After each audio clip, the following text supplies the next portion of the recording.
Welcome to the Progression Health Podcast. I have Andrew Snow on, running coach, back on for part two. So, Andrew, do you want to introduce yourself to the listeners? Sure. Anytime I introduce myself, it's like, what do I say? Like a history or whatever. But what I do is I'm a mindset and performance coach for runners, committed distance runners, anywhere from really the 5K to the marathon and then the ultra. I've got a lot of clients who do really well at the ultras and the 5K. Most of the people who I coach at the marathon, I use a three-step. It's not really like three-step, it's a hierarchy approach. So most runners think that they'll get better by running. And of course, that's true, but it's not the only thing. And in fact, it's tertiary. There are things that are much more important than this. So we want to master our training and use periodization, and we want to use the modern science and what Olympic and world champions have used in the past. We don't want to copy their workouts, but we want to copy the philosophy and the structure that they're using. And we can do that to a high degree. And then above that is your lifestyle. What are you eating? How are you sleeping? Because this is going to dictate your performance even more than your training, especially if you're already training and you're looking for, if you're not training at all and you go out and start running, okay, you'll get a performance benefit. But for a committed runner who's been around for a little bit and looking for the next level, you could train more, but then injury risk, burnout, plateau are likely if you just train more, harder intervals,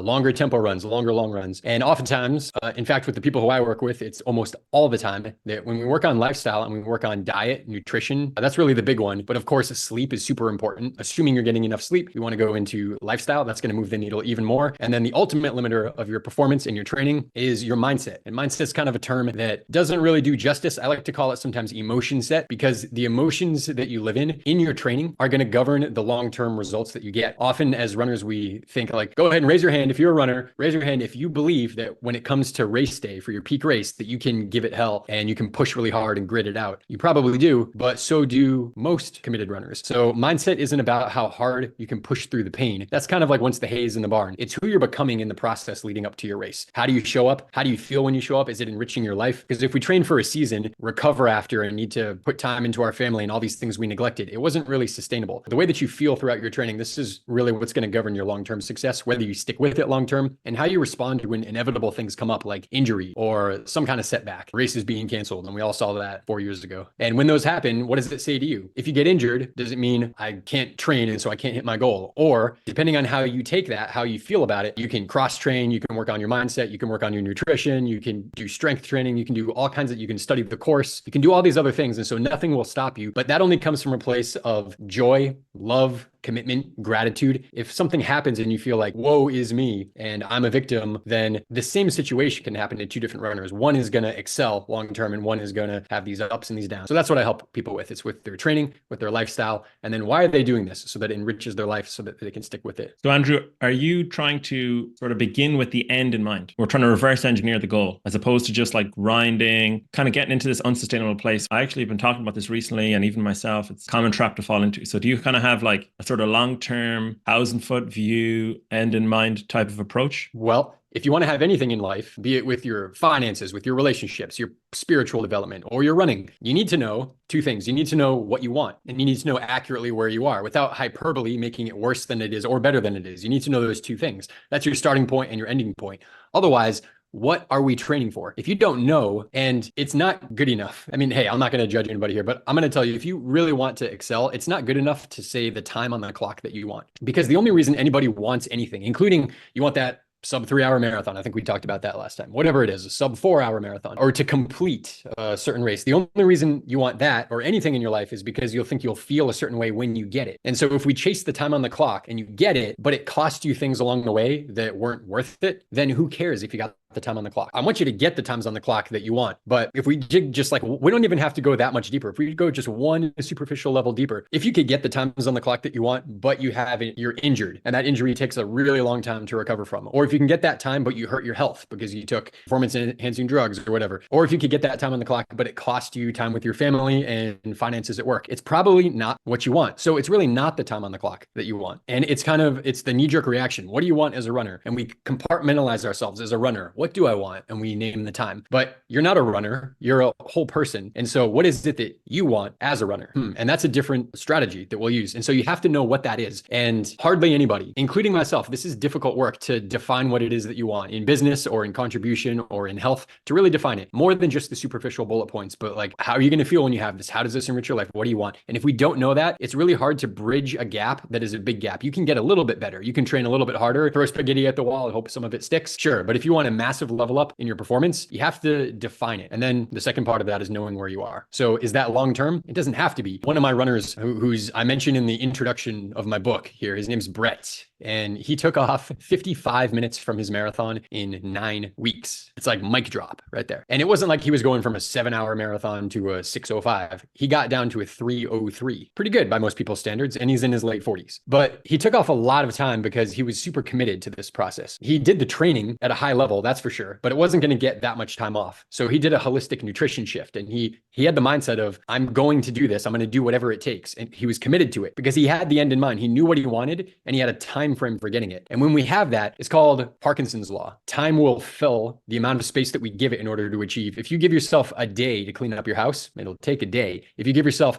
20 minutes to clean up the house because that person is coming over, you'll get it done in 20 minutes. And so it's the same thing with your goals. So it doesn't have to be long-term, but it has to be meaningful, a meaningful step for you in your life. And that could be soon, or it could be 6 months or a year. So you said something very interesting. So you're a whole person. I know just in my own experience, like I'm a runner, this is the goal, I'm going for this, kind of almost like blinders on in a way. So what are some mistakes that people make with that kind of quote in mind? Like maybe they neglect things or mistakes they make and maybe just kind of overly characterizing themselves or identifying with the whole being a runner. It doesn't work. I hear things, some of the objections I hear from people for why they haven't. So when I get on an initial call with someone who's interested in coaching, I'll ask them why they haven't yet achieved what they want. They're 30 years old, 40, 50 years old, and they want to experience whatever, a time on the clock, a health outcome. And I ask them, why don't you already have it? You've had enough time. Kelvin Kiptum, what was he, 24? And he set his world record when he was 23 or maybe 24. So if we're 30 or 40, we've had enough time. We've had enough time to become a great runner. Prefontaine, he died at 24 as well. You know, Kipchoge, he's perhaps towards, he's not at the end, but he's towards the latter part of his career. You can do a lot. If you ask yourself, why haven't I done it already? If you could have, you would have. And that's a tough pill to swallow because we like to think, oh, but I just haven't tried yet. Can you write a book? Can you start a business? Can you make $1 million? Can you run whatever time on the marathon? No, because if you could have, by definition, you would have. If you could have, it means you have the tools to be able to do it. And the tools don't necessarily mean the right training shoe and the right workouts. It means you're the kind of person who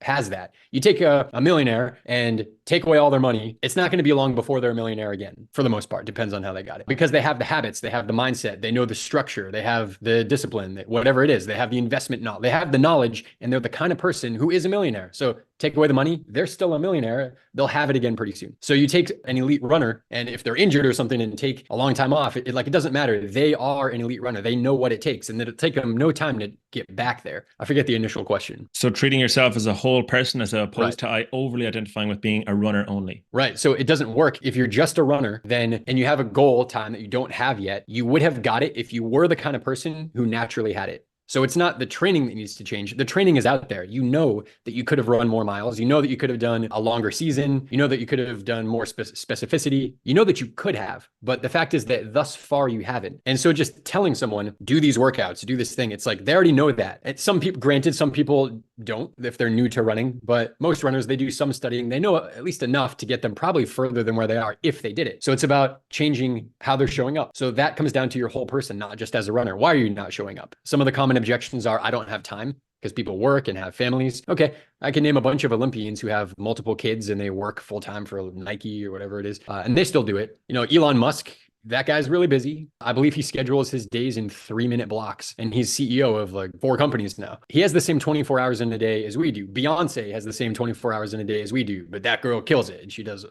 So we all have the same 24 hours a day. It's about putting more of yourself into it. And that doesn't mean try harder. It doesn't mean like go harder. It doesn't even mean go smarter. What it means is know what your priorities are. And if running is the top priority, it's probably not. It's probably family and health and kids or whatever. Those are probably priority. But if running is number one priority, priority, then you know to say no to the other things that eat up your time that rob you of that. Since that's probably not the case, running is probably a little bit lower down on the hierarchy, probably important to you, but it's maybe third or fourth or fifth. And then what I would suggest to people is that don't be hard on yourself if you don't have the time to train 100 miles a week because you're a business owner and you have 4 kids and 3 dogs and 2 wives. If you need to put the time into that, that's what you choose. That's the lifestyle that enriches you. And if it means you can only run 60 miles a week, that's just what it is, because that's your life. So if we try to rob that, if we don't look at the whole person and we say, just a runner, why aren't you running more? And they run more and it robs them of the thing that's more of a priority, that's not going to be sustainable. And so it won't work because they'll lose too much and they won't like who they're becoming and it won't work. You have to love who you're becoming. And there's a saying that one of my mentors says that progress equals happiness. It doesn't matter if you hit the goal. It matters, it feels good when you progress towards it. So if you're a 3:30 marathoner and you want to run a sub 3 and you run a 3:10 at your next marathon, if that doesn't feel good, we've made a gross error. Because I understand you didn't get the 3, but you've made such progress towards it, just keep going. And so progress equals happiness. It's not progress if it's in one area in isolation of the rest of our life, because that could be a net like detriment. And that doesn't feel good. I would not say that progress equals happy. You're not going to be happy if you neglect your family and your finances and your health to get the time on the clock. So it's got to be a package deal. I've listened to Ryan Holiday a little bit, and a quote he likes is more fatty. It's like, I'm not big on, I could be completely wrong, but it's something along the lines of love your fate. So that sounds very similar to what you're saying. Love your what? Your fate? Your fate, yeah. Love one's fate or love your fate. So it's like, okay, you can't run 100 miles a week, but you can do 60. And love that. And you probably could run 100 miles a week because it's a lot of running, but it's not so much that we're training like, Rocky Balboa, where we go out and we just spend all of our time and all of our energy. I've got a runner right now who's in his 50s. His name is Brian. Hey, Brian. And he's running 180 miles per week. But what's crazy is that he's an on-call emergency surgeon and he works a lot and he works crazy hours, but he found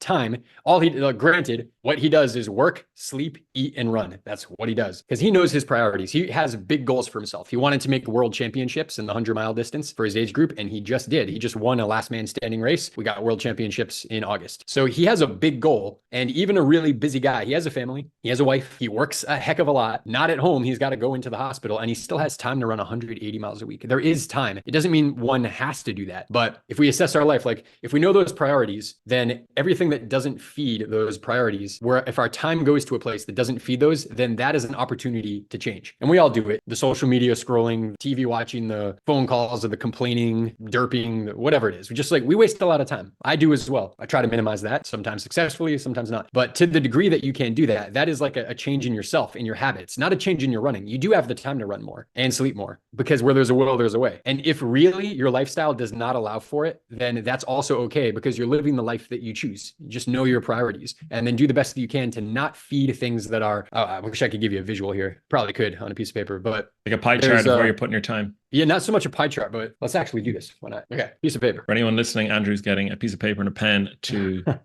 going to just draw a square like this. It's a square that's divided into 4 squares. Okay, so we have things that are important in our lives. So I'm putting important, and we have things that are urgent. I'm going to put urgent here. So we can have important or not important. We can have urgent and not urgent. So the things that will move your life forward are doing the things that are important and urgent. Your house is burning down. That's important and it's urgent. You better take care of that. Okay, you got to do the important and urgent things. But then a lot of us fail to do the things that are important but not urgent, like invest for retirement, do the long-term project, work on our bodies long-term and our health. Those are important. They're not urgent. You're not going to die of a heart attack tomorrow, probably, if you eat a pizza today. But you eat the pizza every single day for 50 years and yeah, maybe. So instead of working on the things that are important but not urgent, we tend to focus on the things that are not important but urgent. Like the phone makes a noise. Uh-oh, which app is that? And we go look. Or there's a weed in my garden. And we spend the time doing that. So these things, they're not terribly important, but they seem urgent. And to the degree that to which a person can exchange the things that are not important but urgent for the things that are important but not urgent, that is tough to do, because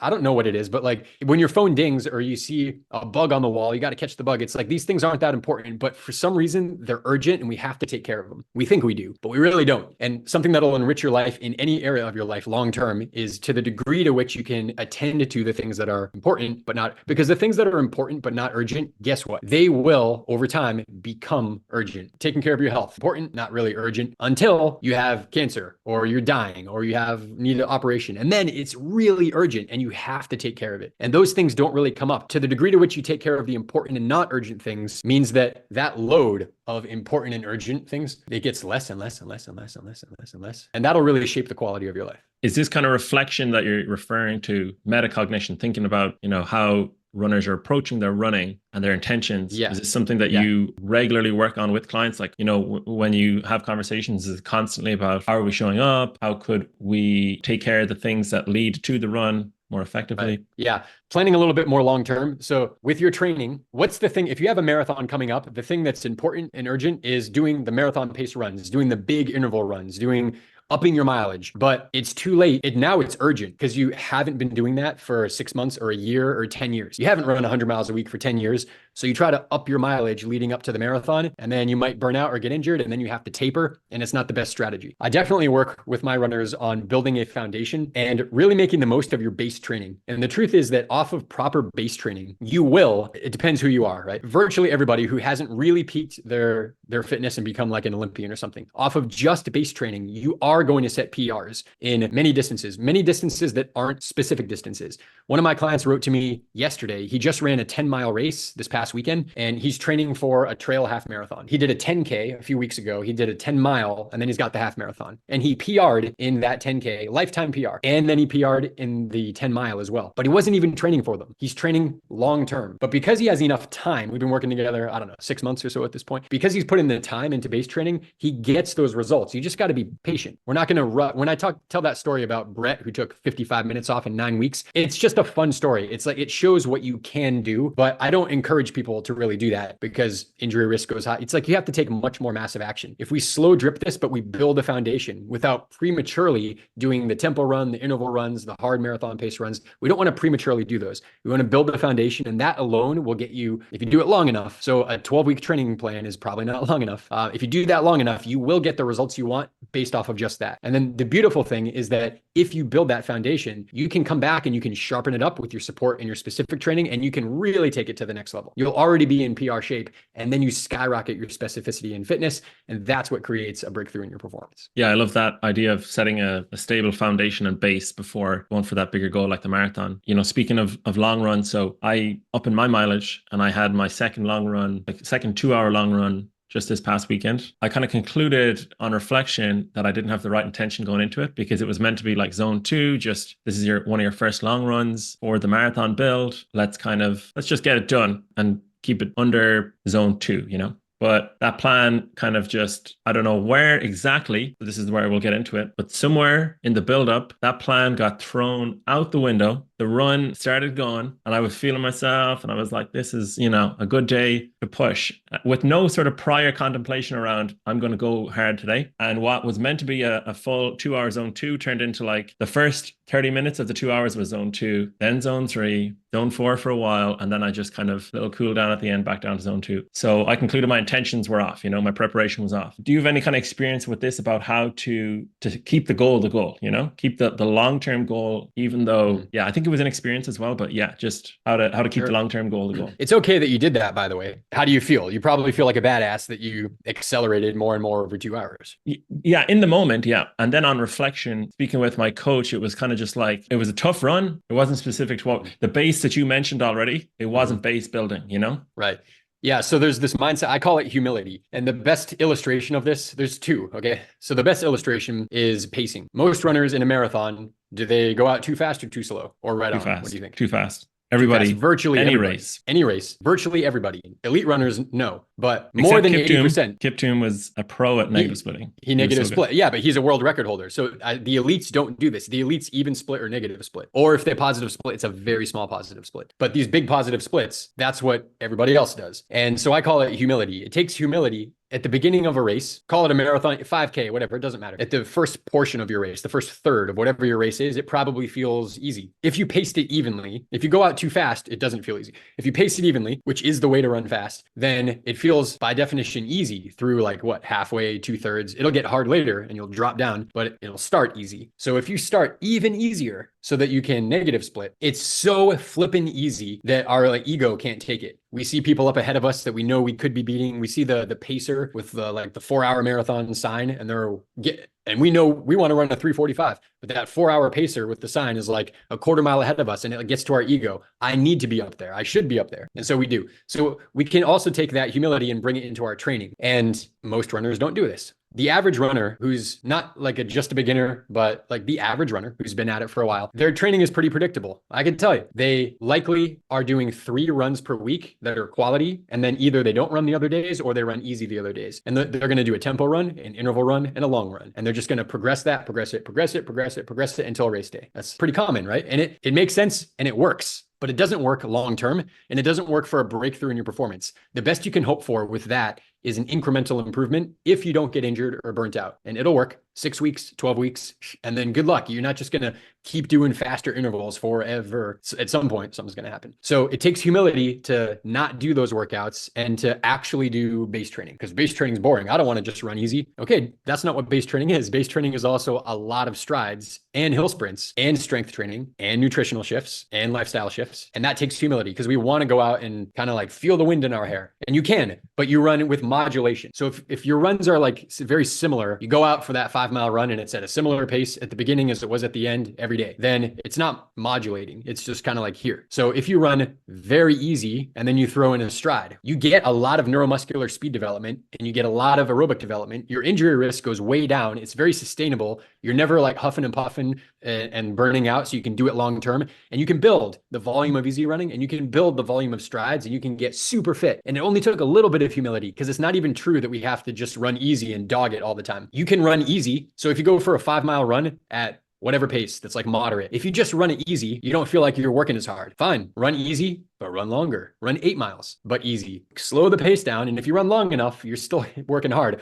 Fine, run 25 miles a day, easy. It's not so easy anymore, is it? It's only too easy at the beginning, but you build up your volume, and you can make your training as hard as you want, but we do it in ways that don't injure you. It's the same thing in the marathon. Can you see that? Like pacing early in the marathon is so stupid easy. We don't want to do it. We want to go faster. Yeah, but it gets harder later. Same thing. You build up your volume. If the pace, slow the pace down. And if it's too slow, just run more volume or add in more strides, a ratio of like 2 to 1, like 2 strides per mile. That's a lot of strides, and it's not so easy anymore. So you can still like give it hell, but mindfully, and build up that foundation. Yeah, it's like I have an itch that is like this kind of excitement itch, So Exactly. doing a zone 2 run for 2 hours, I'm just like, that does not kind of ignite the fire sort of in me, it doesn't feel elite. And I'm like, nah, gotta be a real Gotta challenge. run hard. Gotta run. Yeah, more is better. Harder is better. And yeah, that idea of throwing in some strides is so useful. It's so simple, but that would kind of give me that little bit of excitement where, okay, I'm going fast now. Yeah. Or you could run longer. A lot of times someone will say to me that one of their goals is they want to see their pace come down. That doesn't make if you want your pace to be faster, just run shorter. Done. Get out of here. No coaching needed. But if someone runs their daily runs or a 10-minute pace and they're like, I'm just stuck at this 10-minute pace, I want to run faster. Maybe. Would it also be an improvement if you ran longer? What if you kept it at 10-minute pace, but you tripled your mileage? Maybe it's double your mileage, whatever it is. Is that also a progress? Are you going to be more fit for your race if you just ran 3 times as much, even at that easy volume? We don't do just that. Of course, we add in the strides and hill sprints as well, but it's not just about like chopping it down. Because if you're running 10-minute miles and you get more and more and more fit, and instead of running more volume, you just run 950 miles and then 945s, you're always running in that medium yellow zone. You're never truly running easy, and you're never truly developing speed. It's always right in the middle, and you accumulate a lot of volume there. That's not what elites do. In fact, if you were to graph this, let's do this again. Pen and paper's coming out again. Very, very simple graph. This will take like 2 seconds. So if you look at the training of the average runner,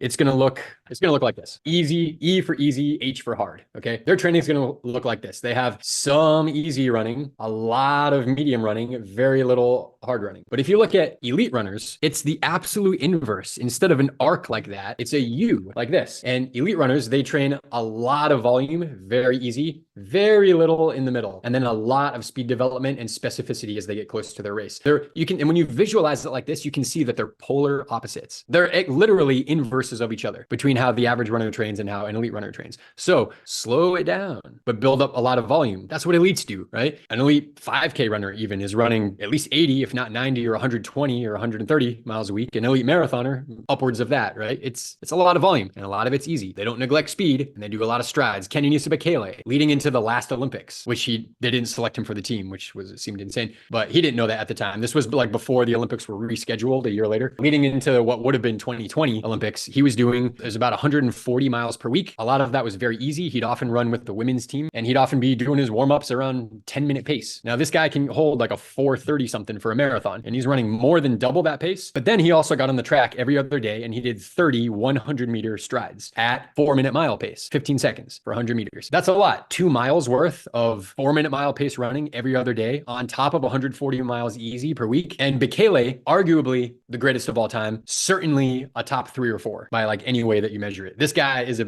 badass. He's still going strong. World record in the Masters Marathon just recently. So that's what he did. Lots of easy, lots of core speed development until he gets closer to the race. He doesn't train like that up till race day. That's base training, but he masters base training. And then as the race gets closer, he does big honking workouts that would kick. I mean, good luck keeping up with that guy for an actual marathon workout. It boggles the mind. I mean, some of these elite guys, they're doing 20. In my book here, I've got a couple of examples of the 2 guys who broke the world record at Boston in 2011, and Abel Karui and Moses Mosop. And we got their training and we look at it, and some of their big workouts, they're really big. 25 miles at 10 seconds slower than marathon pace. As a training run, they basically race a marathon in training by themselves, you know, with their coach on the bike next to them. And they do these monster roads in Kenya or they do these monster interval runs that are like 10K twice in the morning, take a break, 10K twice in the evening. What? 24 miles worth of faster than marathon pace running in a single day. And then they take 9 days of recovery after. They still run doubles, but it's all easy, baby. So it's base training, like Bekele, like we just talked about, and then monster workouts. And there's the in-between phase there. I call that support training to bridge the gap. But that's essentially what we're doing. Build up volume aerobically with your aerobic development, build up volume neuromuscularly. Now you're strong and you have an engine. Now we do some race preparation. Then we do some big monster workouts, just a handful of them. You don't have to do them twice a week, every week for whatever. Just a handful. 3 to 6 like monster workouts over your last month and a half of training. Boom, and that moves the needle. So you want to train with intention, with purpose, but also like, okay, this workout is easy or this workout's hard, but then you also want to be able to train like the individual workout easy or hard, but then across a week, across a month, you want to be able to train consistently. Like you want to be able to adhere to the workout. So it's like, it's not too easy that it's boring, and it's not too hard that you're fatigued and you can't, because you're kind of saying like, even these elites who are able to do the 10K workouts in the same day, if they're training for 9 days, that means there's a lot of sustainability built in, you know? Oh, yes. Yes. And building up your volume before doing those workouts allows you to repeat that workout or not die because of it. If you or I tried to go do one of those workouts, even if we made it our appropriate paces, so not even running their paces, just our paces. But for that workout, it's probably such a high volume that it's going to be really hard to recover after. But that's one of the beautiful things about building a base is if you take a runner who's running 35 miles a week and we can keep them healthy and get them to, let's just pick a high number. If we can get them to run 70 miles per week, we would take our time to get there. But just as a thought experiment, if we could do that, now when they go to do those workouts, the same workout, they'll recover from it better because they're a stronger runner. They have a better aerobic engine. They have more mitochondria to be able to make more energy and feed the cells for recovery. So building up a base allows you to be able to do bigger workouts. So for example, this isn't like a steadfast rule, but just as a thought experiment, if we did 20% of our, so 80-20 principle, right? If you were to be in your peak training and you did 20% of your running really specific or hard and 80% easy, you're probably not going to burn yourself out because it's only 20%. But how do we make that 20%? Maybe 20% is only 10 miles a week or 5 miles a week or like it depends on your volume. So by upping the volume, we can still keep that ratio so that we don't get hurt. But that the 20% becomes 10 miles, 20 miles, 30 miles, 40 miles. It's bigger, the amount of work you can do simply because you built up the volume. So the volume does not equal your performance, but volume of running sets the foundation. That's why we call it base or foundational training, to be able to do workouts that really do move the needle later. The skill you're talking about is my weakness, is being patient. You're talking about like progressively building up, you know? It's the 5 miles, that's the hard 20%, or how do we work on patience? How do we get more patient when we're running and almost like just be happy and content with ticking it off week on week? Not saying you're asking me to tell you how to be happy. How do progress equals happiness. So first thing that you said is you said, it's my weakness. So can't help you because that's a statement of fact. It's not true, but it's a belief that you have. So if it's your weakness, it's your weakness. What are you going to do? What if it weren't your weakness? What if it used to be your weakness? What if you're now more educated or intelligent or committed to doing things in a new way? What if you identify instead of having that be a weakness? What if maybe it has been in the past. What if you just change the way that you talk to yourself about it? I now know better because I've repeated the same mistake many times in the past. I now have more information and I'm going to kill this next season because I know what I'm doing even better now. And so I'm going to, slow it down and take a longer time for my training cycle, whatever it is. And you could probably get behind that. But when you say it's my weakness, I know you didn't like plan to say that. It's just kind of like a subconscious way. You're communicating Freudian something to me, but the almost. words that come out, they say what you believe. So do you believe that it's your weakness, or could it be true that it used to be your weakness, but you're even better than you've ever been now?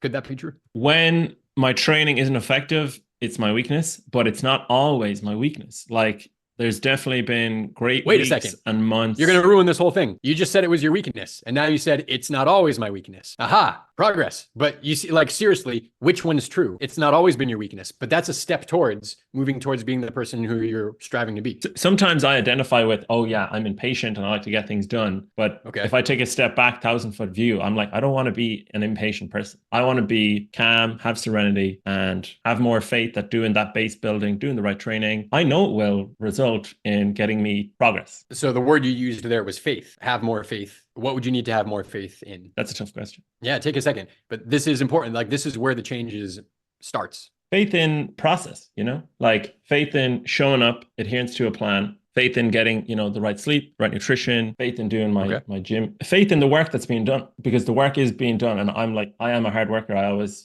work hard. So I don't even need to have this impatient, like forceful approach. If I'm calm, if I take a step back and have more faith, it'll result in better progress because I won't be forcing an outcome. I won't be forcing a result. Well said, Ross. Stop forcing. Can you think of another area of your life? Let's take running just on the back burner for a second. Let's say that you're single and there's a pretty girl and you want to date her. Can you force your way into that relationship with her, or does that repel her? Yeah, if I was advising someone else, I'd be like, yeah, abandon that plan of forcing. Better to attract her than force her. It's like you go to jail for forcing.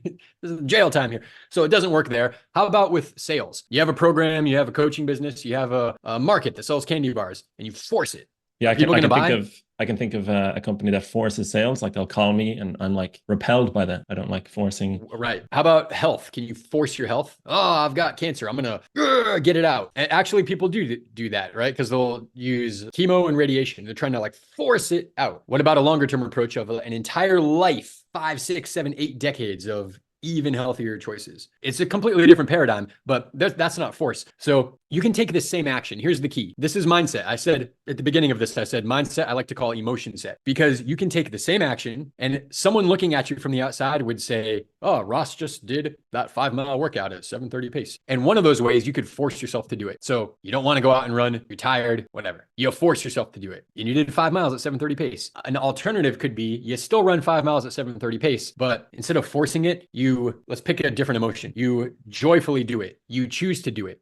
You delight in doing it. It's not force. It's still the same action, but the experience that you have, one of them is going to burn you out and maybe make you angry and impatient. One of them is by choice. It feels good. It's kind of an upwards energy. One of them feels kind of light. I get to go run. I love running. It's such a great day. I'm going to do 5 miles. Some people can't even run 5 feet. Some people are paralyzed. Some people are dead. How lucky am I to be able to run? Oh my God, 5 miles at 7:30. I used to not be able to run 3 miles at 10-minute pace. Look how much I progressed. Gratitude, focusing on, and those emotions. And it sounds like, oh, gratitude, I'll just go out and do the workout. I didn't say don't do the workout. Same run, 5 miles, 7:30 pace. No change to the run. One of them done in what I just described there. One of them done, I have to run. I don't want to run, but I'm a badass who forces it because I have these goals, and that's same run, much different experience. One of those runners will still be here a year from now or 10 years from now. One of them, probably not. And even if they are, they're gonna train really hard and then need to recover, and then really hard and need to recover. And these like big seasons off for inconsistency in their training, it's not going to lead to a breakthrough in performance. Find an elite runner who's using force like that. And you might actually see it with like younger middle distance runners sometimes.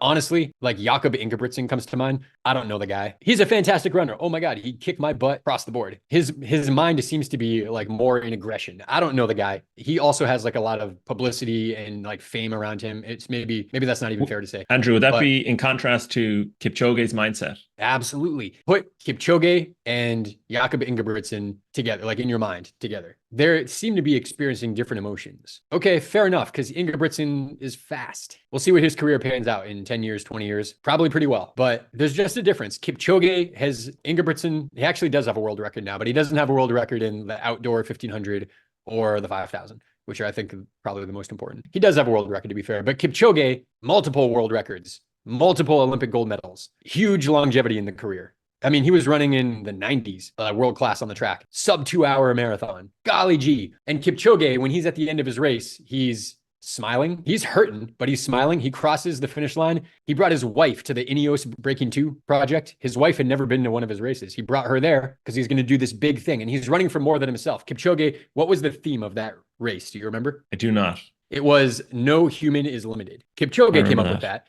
And he wasn't running for himself. He doesn't get a world record. It doesn't count. He did it as an exhibition to show that no human is limited. And he brought his wife, who had never been to one of his marathons, brought his wife there because it gave him like joy to be able to do this and present that to his family and to the world. And he crosses the finish line and he hugs his coach and he celebrates with his family and he's full of smiles. And we look at some other athletes, normally in other sports, but a little bit in track and field now, where it's more like trash talk and like push really hard and hey, it can work, but which life do you want to live? It can work. I believe it's less likely to work because you're less likely to be here long term. But even if it did work, even if it worked and you got the time on the clock, did you like the life that you lived? So you have to have an approach that on a daily basis you enjoy, or you can, I don't want to say live with, sounds a bit extreme, but you have to set up a process that you enjoy, a mindset that you enjoy, not this kind of white knuckling approach. Yeah, you don't have to, and don't be hard on yourself. If you don't enjoy it every single day, that's fine. But there should be consistent enjoyment. So this comes down to a rule for yourself.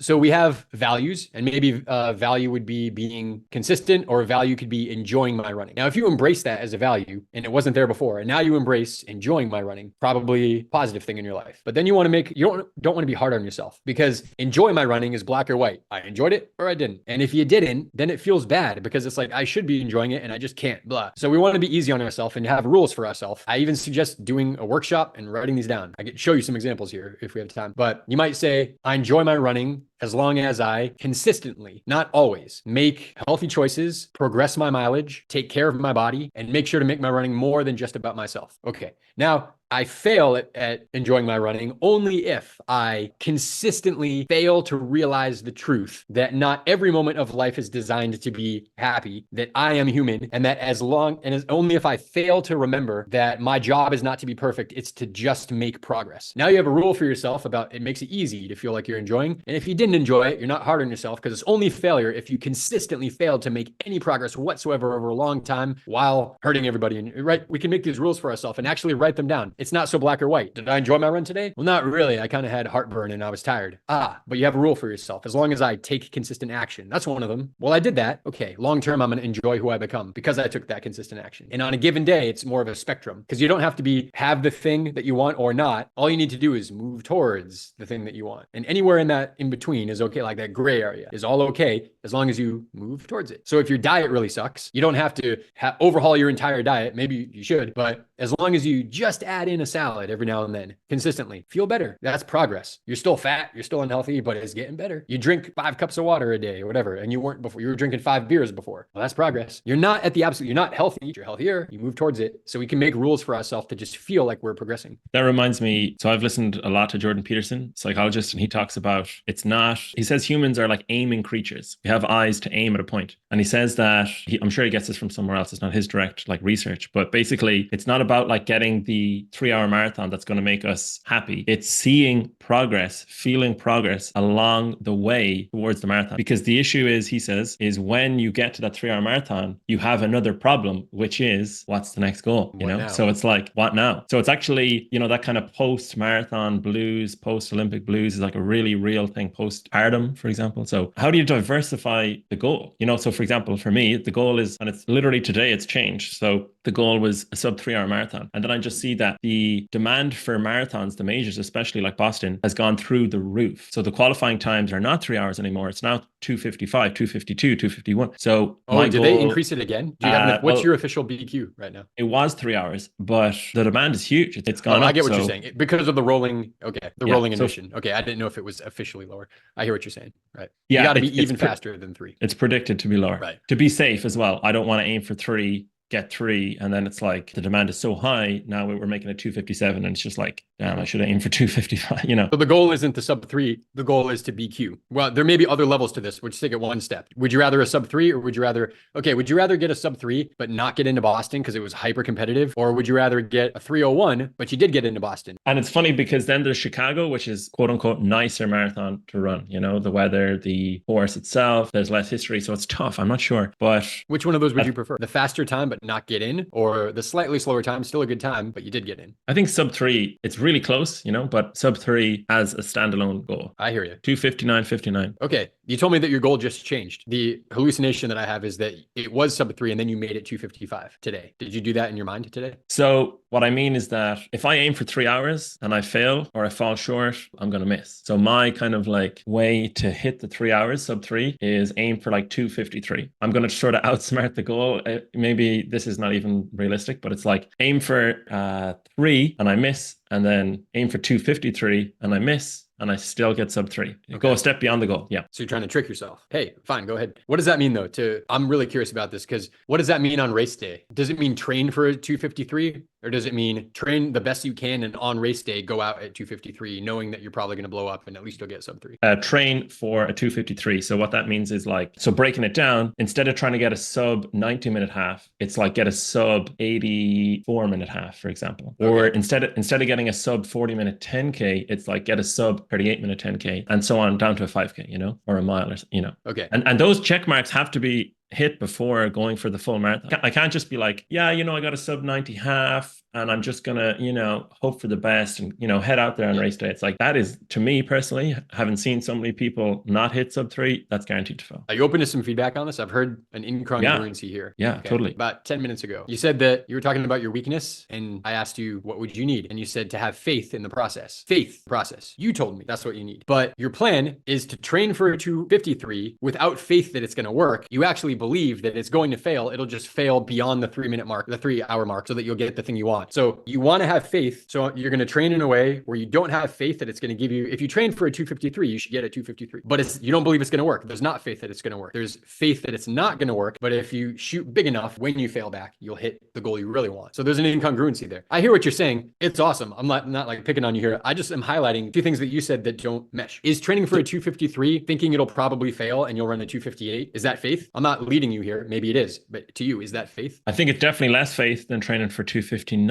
But where I'm coming from is that I've seen so many examples of people just missing the aim by 307, the course, all these factors that come into it. So for example, I can run a 3-hour marathon on pretty much any course, but let's just say the weather's off, the elevation is difficult, I have some life stress. That's gonna, more than likely, I'm not going to run my perfect race to give me that kind of, let's just say, wiggle room. That's why I'm setting the goal a little bit further, setting a higher goal than, because for example, Boston, it's like, if you can run 259 at Boston, you can probably run 255 at Chicago, for example. Maybe true, maybe not, but it's just a belief, because remember 2011, first 3 guys under the world record, because Boston's a net downhill course and there's the possibility of a tailwind the entire way. Chicago's not a net downhill course. Boston can be fast. Look, maybe for some people, like maybe Chicago's faster, but I'm just saying it's a belief. It's not necessarily true. The proof is in the pudding. 3 guys under the world record in 1 year. Yeah, I guess just in my more recent memory, you know, London's faster, Kipton did it faster there. And yeah, just going by the more recent times. So this is, I guess, where I have to do more research and more reflection and more thought about like the kind of actual. Well, if you want to run the fastest race possible, it should be pancake flat or downhill. Certainly not uphill. So Chicago's pancake flat, Boston net downhill, but Heartbreak Hill, which isn't that big of a deal, by the way. It's not that big of a hill, but a lot of people, there's a reason why people blow up at Boston. We don't need to go into that here unless you want, but there's a reason. They don't train the downhills in their legs and they go out too fast the first 5 miles downhill, shred their quads, and then they can't milk the last 5 miles. But there's also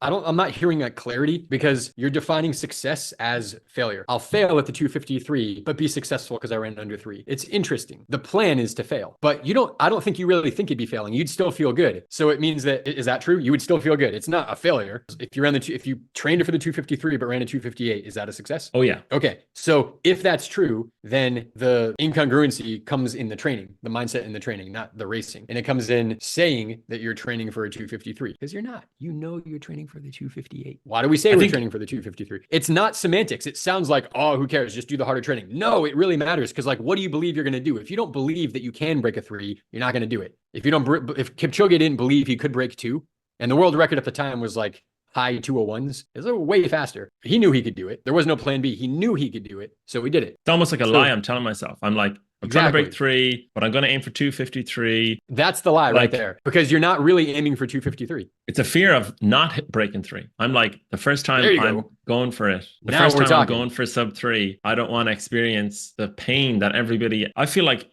to me, just, looking at people's attempts at sub 3, it feels like, 90% of people who go out trying to do it first time fail. And I do not want any part of that, I'm happy to fail in all the other little mini milestones along the way. But then when I actually go for this, sub 3, The evidence is where you look for it. The evidence is where so if you're looking for the people who missed breaking 3, you will find it, and you will find it in abundance, because there are more slower runners than there are faster runners.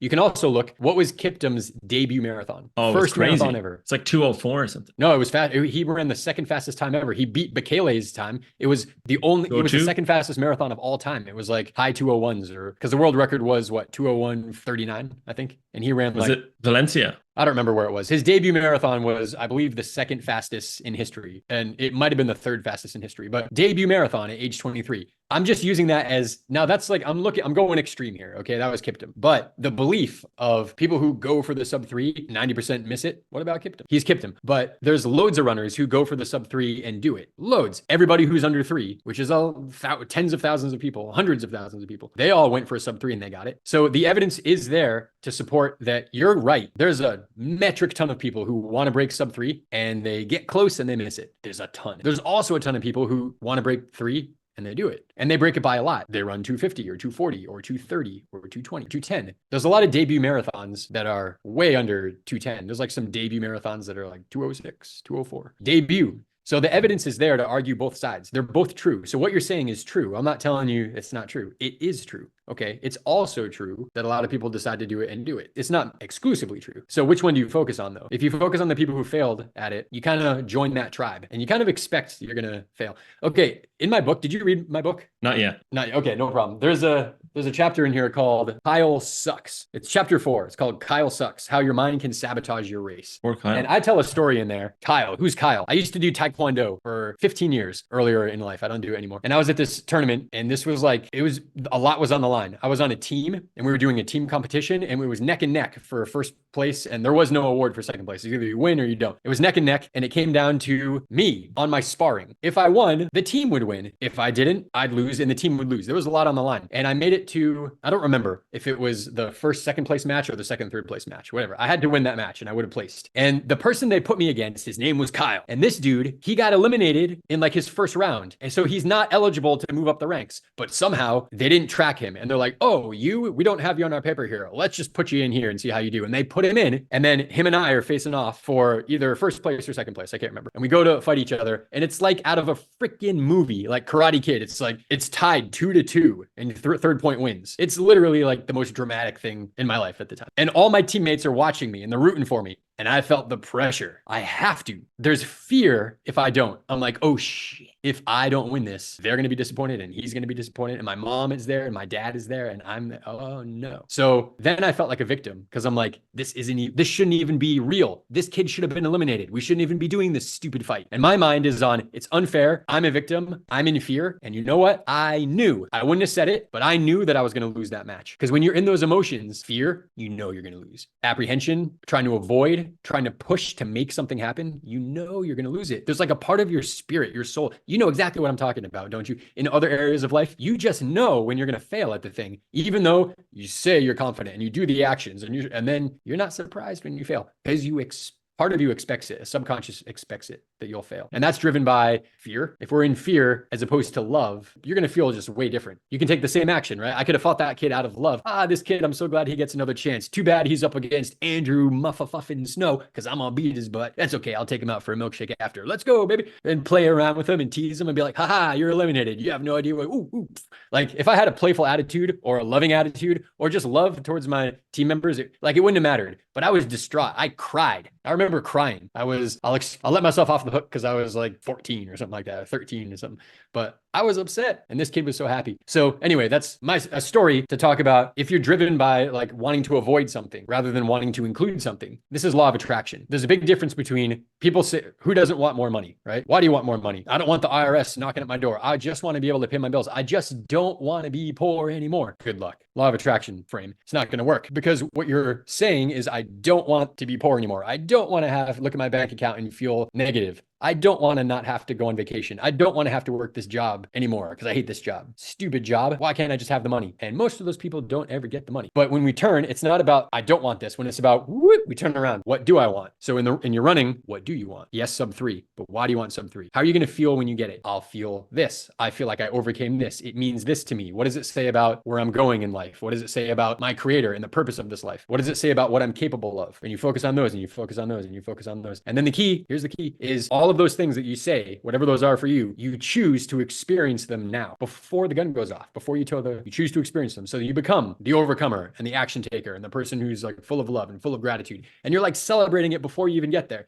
Now, when you get on the starting line, just like as when I was on the starting line with that kid, Kyle, I wasn't in the emotions of being a winner. I was in the emotions of, okay. So same thing on the starting line of the race, be in the emotion like Kipchoge or Haile Gebrselassie. You remember him? Gebrselassie, You remember he's got that big smile and you can see his molars. And the commentator, that guy who commentated for like 20 years on ESPN, he'd be like, and there's Gebrselassie on the starting line. And we see him being playful and giving the handshakes and the smile. He's always full of love and he's always smiling. But you bet when the gun goes off, he's the most fierce competitor. And Gebrselassie just like shaking it out and waving and laughing. And then the gun goes off and he's boom, world record. And then he goes back to like smiling. Look at this guy. You can't rob this guy of who he is. And he wins. And he got something like 20 something world records. He won the 10,000 meters in 96, in 2000. One of only, I think, 3 humans to ever do that. 4 now, I think. It's because of who he became. And he also had longevity. He set a world record in like 97 or 94, one of those, mid 90s in the 5K. And he was still going, setting world records in the marathon 25 years later. Longevity too. He's not going to have longevity if he doesn't feel he's tapping into who he's becoming, tapping into those emotions, what he wants, not what he doesn't want. So it's like you have your goal, but you got to focus on it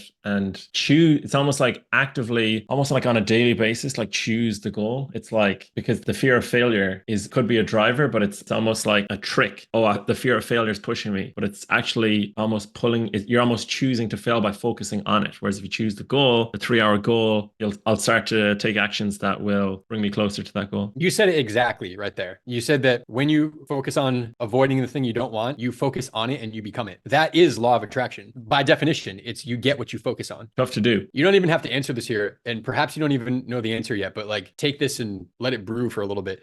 Is your goal to run under 3 hours, or is your goal to not fail at running under 3 hours? And like, you don't even have to answer that, but you see how they're like polar opposite, even though it's the same? It's like 2 paths divergent. Like they're almost going in like opposite directions, it feels like, that question. Absolutely. Opposite direction. That's why when I was talking about it, I like shifted and went the other way. Abraham Hicks talks about this. She says every topic is really 2 topics. The having of the thing that is wanted and the absence of having the thing that is wanted. It's not the having of the thing that's wanted. The opposite is not having a different thing that is unwanted, or the opposite of it. No, it's just the absence of having what is wanted. So polar opposite would be having the sub 3 hour. And the opposite of that isn't having a 5 hour. The opposite of it is not having the 3 hour. It's the exclusion of the thing you want. And so every topic is really 2 topics. So if you want the sub 3 hour, there's 2 topics there. There's the wanting of the sub 3 hour, and there's the unwanting of not having the sub 3 hour. It's the same topic, but they're 2 different ends of one topic. And so if you're a little tiny ant on this pen, and we have sub 3 hour over here, or avoid failing at the sub 3 hour over here, and you're a little tiny ant, you can only look this way or that way, because we're big humans, we can see both sides. But if you're a little ant on there, you either got to orient this way or orient that way.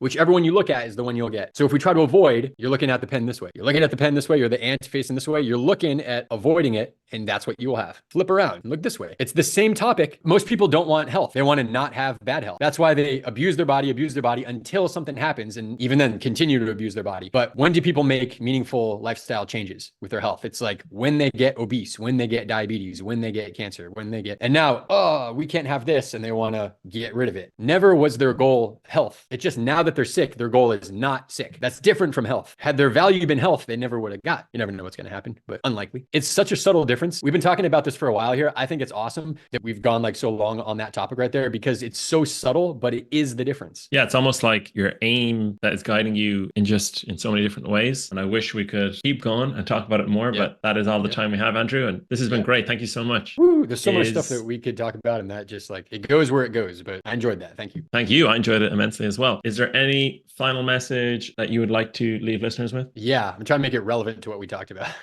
Be easy on yourself, but know what you want. And don't be easy on yourself when it comes to bridging the gap from where you are to what you want. Clearly define what it is you want in your life and you can have it. But you have to make a decision that you're going to do it. And there's nothing you can't have. And that's the trick, is know what you want. It should be written down. If your goals aren't written down, they're unlikely to happen. But if they're written down and they're written down again, and then they're written down again every day, and they get clearer and clearer, and they change from day to day. And it's just like constantly there. And they're written about in the affirmative, like as if you already have it. Not, I want to be a sub 3 hour marathoner. That means that your subconscious is saying, I am not. So because you want it, you don't have it. It's, I am a 2:59 marathoner. I easily do this. My fitness is whatever. And just attract that into your life, And the tactics for how to get there, how to structure your training, you'll find them. When you come from a new place of being resourceful and certain and joyful that you're moving towards it. You'll open up. You'll find new teachers. You'll find Ross's podcast. You'll find my Running Elite channel. You'll find something. It'll open up. The universe will open up for you if you know what it is you want and you decide you're going to do it. The thousands of ways it can happen, leave that up to the fate of the universe. I love that. That's brilliant. Thank you very much, Andrew. Thank you. Okay, goodbye.